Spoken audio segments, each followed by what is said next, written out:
Beda dengan pemilu 2019, pada pemilu 2024 tidak akan ada debat khusus calon presiden maupun calon wakil presiden. Apakah format baru ini bisa mengeksplorasi kemampuan para kontestan? Dan siapa yang diuntungkan dari perubahan format debat ini? Kita akan berbincang dengan perwakilan 3 narasumber yang mewakili tim kampanye masing-masing Capres-Cawapres.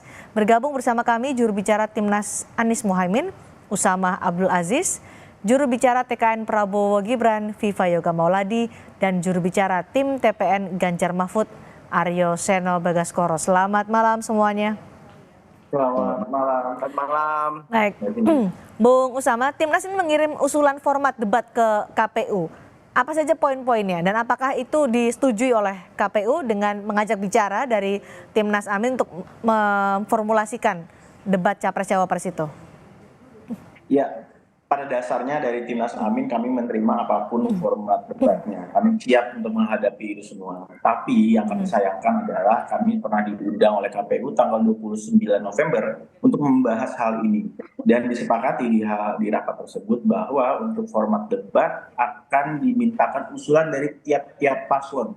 Seperti apa aspirasi dari tiap-tiap paslon perwakilannya. Nah, kami dari meeting 29, tanggal 1 kami kirimkan surat usulan dari kami, usulan terkait format debat ini. Tapi saat kami kirimkan, ternyata KPU secara sepihak sudah memutuskan format debat tersebut. Ini ada keanehan di sini. Apa yang disepakati di rapat tanggal 29 tidak dijalankan. Tiba-tiba secara sepihak itu diputuskan dengan sendirinya. Jadi tidak dilibatkan ya? Tidak dilibatkan untuk membuat format debat ini? Ya, karena itu kan kita kiriman tanggal 1 dan itu terpotong sama hari libur 1 minggu, kira-kira jadi. Tapi ini menjadi pertanyaan besar buat kami. Ada apa di balik ini semua? Kami berharap harusnya ada debat khusus wakil presiden seperti yang sudah-sudah. Dan jawaban dari Ketua KPU menurut kami tidak rasional. Karena kalau misalnya alasannya hanya untuk menunjukkan keakraban mereka berdua, sudah ada kok. Kan ada 2 debat Capres-Cawapres kan bersamaan kan.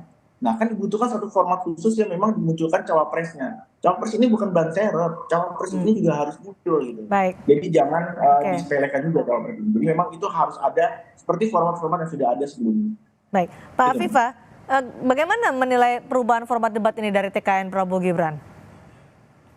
Prinsipnya dari TKN Prabowo Gibran mengikuti Undang-Undang Nomor 7 Tahun 2017 tentang Pemilu, pasal 277 ayat 1 yang itu kemudian diturunkan di peraturan KPU nomor 15 tahun 2023 pasal 50 ayat 1 soal debat sebagai bagian dari metode kampanye. Sudah diatur seluruhnya, Mbak Cindy, soal debat, metode, kemudian moderatornya, materinya, dan lain sebagainya. Persoalan teknis soal debat Cawapres, mau model apapun, TKN Prabowo Gibran siap. Apakah sendiri-sendiri atau didampingi sama calon presiden, siap. Oke, kan pertanyaannya kalau tidak ada debat oleh KPU. Jangan kemudian menuding TKN Prabowo Gibran itu tidak siap. Kita siap lahir batin. Mau ada debat, bagaimana modelnya, narasinya, materinya, dan strukturnya, kita siap. Oke, mengikut. Baik, tapi sebelum saya ke Mas Seno terlebih dahulu. Mas Seno, TPN juga mempertanyakan tidak ada debat khusus ya?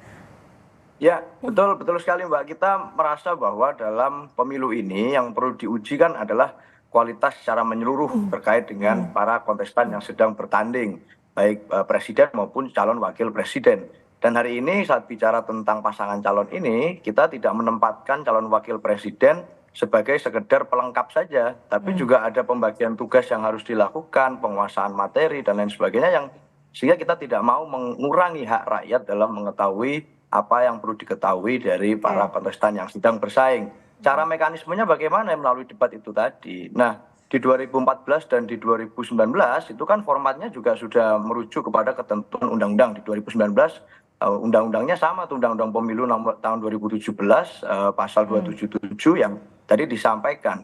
Nah, pertanyaannya kenapa kok tiba-tiba berubah saat ini gitu kan? Apakah kemudian format debat sebelumnya yang menempatkan capres 3 kali dan cawapres 2 kali Oke. seperti yang kita baca di undang-undang itu interpretasinya salah gitu. Oke. Kan setahu saya juga tidak begitu. Maka ada apa sih kenapa kok harus seperti ini? Saya rasa kalau dari ketiga pasangan calon kan sudah menyatakan kesiapannya semua dengan format yang sudah ada. Saya rasa Oke. itu, Mbak. Baik. Dan saudara, tidak adanya debat antar cawapres mengundang tudingan ada intervensi dalam tubuh KPU. Tapi KPU tegas membantah tuduhan intervensi dan merujuk undang-undang sebagai dasar peraturan KPU. Kita akan dengarkan pernyataan Idam Holik, Komisioner KPU. Kami tegaskan tidak ada yang mengintervensi kami. Kami merujuk pada peraturan perundang-undangan yang tadi di awal sudah saya tegaskan. Pasal 277 ayat 1 beserta penjelasannya itulah yang menjadi rujukan kami dalam menyusun pasal 50 ayat 1 peraturan KPU nomor 15 tahun 2023. Sekali lagi kami tegaskan tidak ada yang mengintervensi KPU. KPU hanya ingin menampilkan desain debat ini yang terbaik.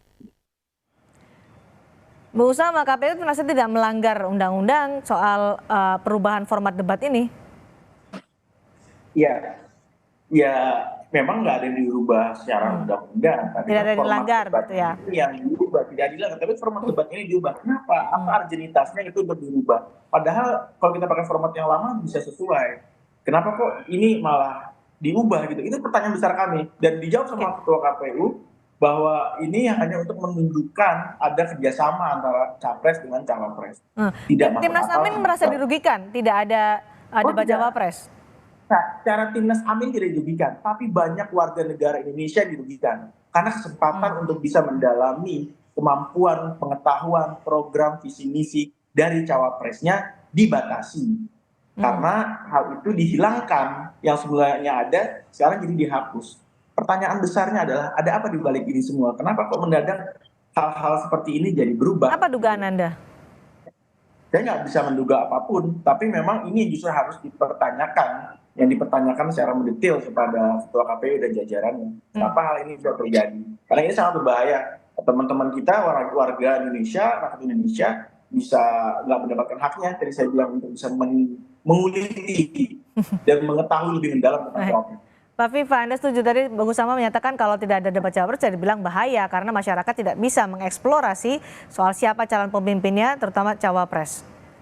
Iya, kalau nggak ada debat cawapres berbahaya, tetapi tidak ada yang salah di Undang-Undang Nomor 7 Tahun 2017 dan Peraturan KPU Nomor 15 2023 yang tetap ada debat calon wapres, gitu loh.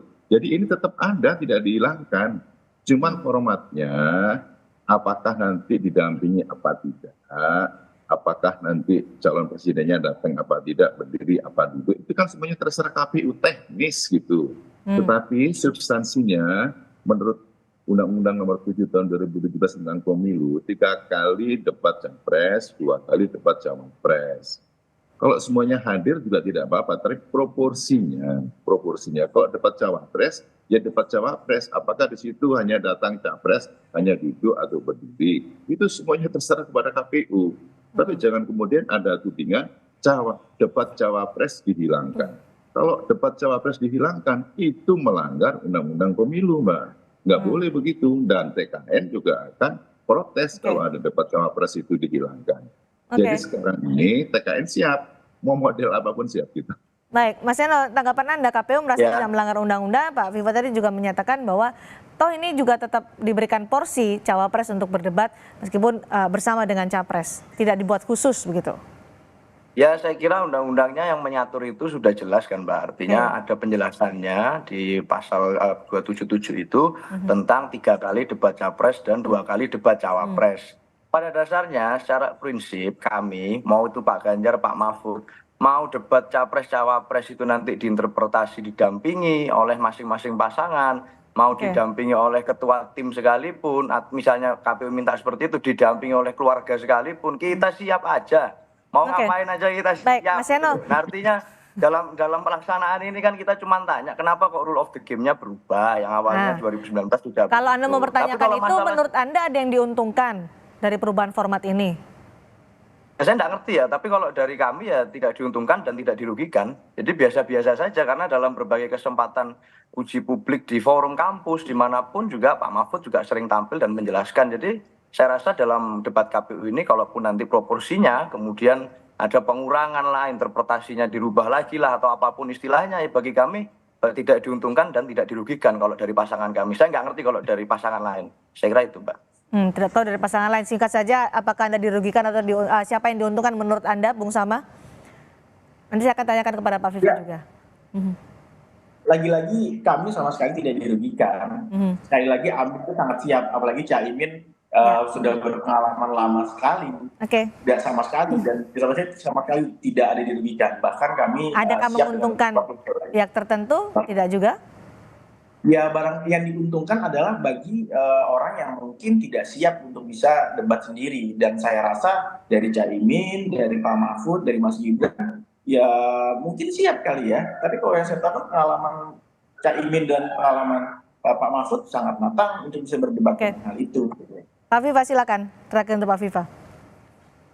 Ya silakan format KPU apapun dan kita tidak ada untungnya, tidak ada ruginya juga format apapun karena sudah tercantum di 8 asta cita, 17 program prioritas dan 8 prioritas tertepat dan semuanya itu akan kita diskusikan melalui debat Capres Cawapres. Kita siap. Kita tunggu nanti bagaimana mengeksplorasi calon-calon pemimpin kita dalam debat yang akan diselenggarakan KPU 5 kali. Terima kasih Bung Sama, terima kasih Pak Viva, terima kasih juga Mas Eno sudah berbagi di Sapa Indonesia Malam.